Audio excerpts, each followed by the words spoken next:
How do you develop this interest in writing? What was there that happened to you that kind of turned the light bulb on? There was a contest, and all of the fifth graders had to write a story, and whoever wrote the best story got to have it turned into a book that I illustrated and wrote. And I won the contest, and kind of from there on out, I was going to be an author. You're now this accomplished author in the fifth grade. Now, how does your life at school change because of this? I really enjoyed English and writing, and I just really enjoyed it as I grew and tried to develop the skill as much as possible. In college, I didn't really know what I wanted to do. I didn't know what major, but my mom had kind of given the recommendation, just choose a major that you'll be interested in and that'll kind of keep you going all 4 years. And I love to travel, and so international relations was my major. I searched criteria for companies that are international, and I was hired by GE, General Electric, out of college. And so where did you have to go to work for GE? Not international. I moved to Cincinnati, I moved to Dallas, Texas, to Dayton, Ohio, and then I started a role with GE Healthcare and moved to Anderson, South Carolina. What was your first impression when you came to Anderson? I think the thing that really stood out to me was just like the sense of family, and I just really appreciated that, especially living in Dallas and some other areas of the country, to kind of come back to a place where it was really about your family and kind of like, morals and values. It resonated with me.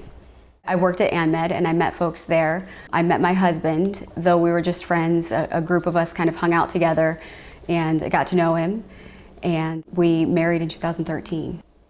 We certainly talked about, where we would live. I think his family is here, and mine being in the north, is hard in a way, but also just the culture of, the upstate and just, the family here.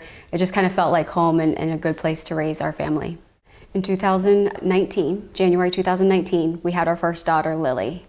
And then another one came along. Yes.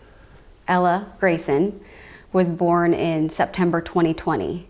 So, I would say that Baby Tiger's Book of Shapes is really a lifetime in the making, in a sense. I had that dream of writing a children's book, and even though I was, in a corporate career and still am, it still kind of was in my heart, And then, marrying into the Clemson family, it was very easy to fall in love with Clemson and the culture, the togetherness, just such a Southern hospitality type of culture, and I just love it. But the book really came, that was kind of inspired more when Lily was born. One of the unexpected blessings of being a parent is the opportunity to see the world through new eyes. We just get so, I think, things become mundane and redundant, and we don't notice things. I have a picture actually of Lily walking up our stairs one morning. She pointed up to the wall and she said, "Diamond." And I looked up, and sure enough, the light was coming through a window, and the grids were, the way the angle was, it was actually casting diamonds onto the wall. And I wouldn't have even noticed that. I wouldn't have even looked at it. And so kids just see things differently. And so Baby Tiger's Book of Shapes was just an opportunity to walk through Clemson and Clemson culture and kind of point out the shapes that reside there. My husband's family has tailgated and had season tickets for a very long time, so I got to kind of scoot right into that. But really just the togetherness and how it brings family and friends together, I just really enjoy it. When I was pregnant with our first daughter, Lily, she was due in January 24th. We played the national championship in January 2019 in California. And with 2 weeks to my due date, my family and Jeremy all packed up and went to the game. So we just said a prayer that Lily would not come early. And so with that as the basis, you've taken the books and made them for parents to read to their children. It can be parents to their children. It is a board book. So that was one of the things that I recognized also having young children.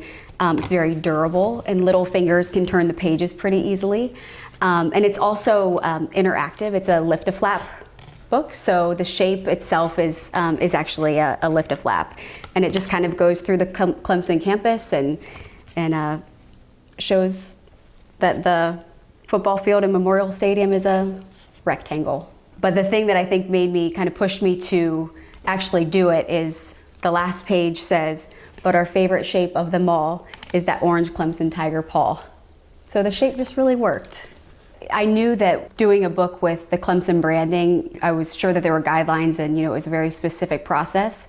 So I reached out to Mascot Books, which I knew had published some other Clemson books, and presented the idea to them. They loved it, and I worked with them through the process.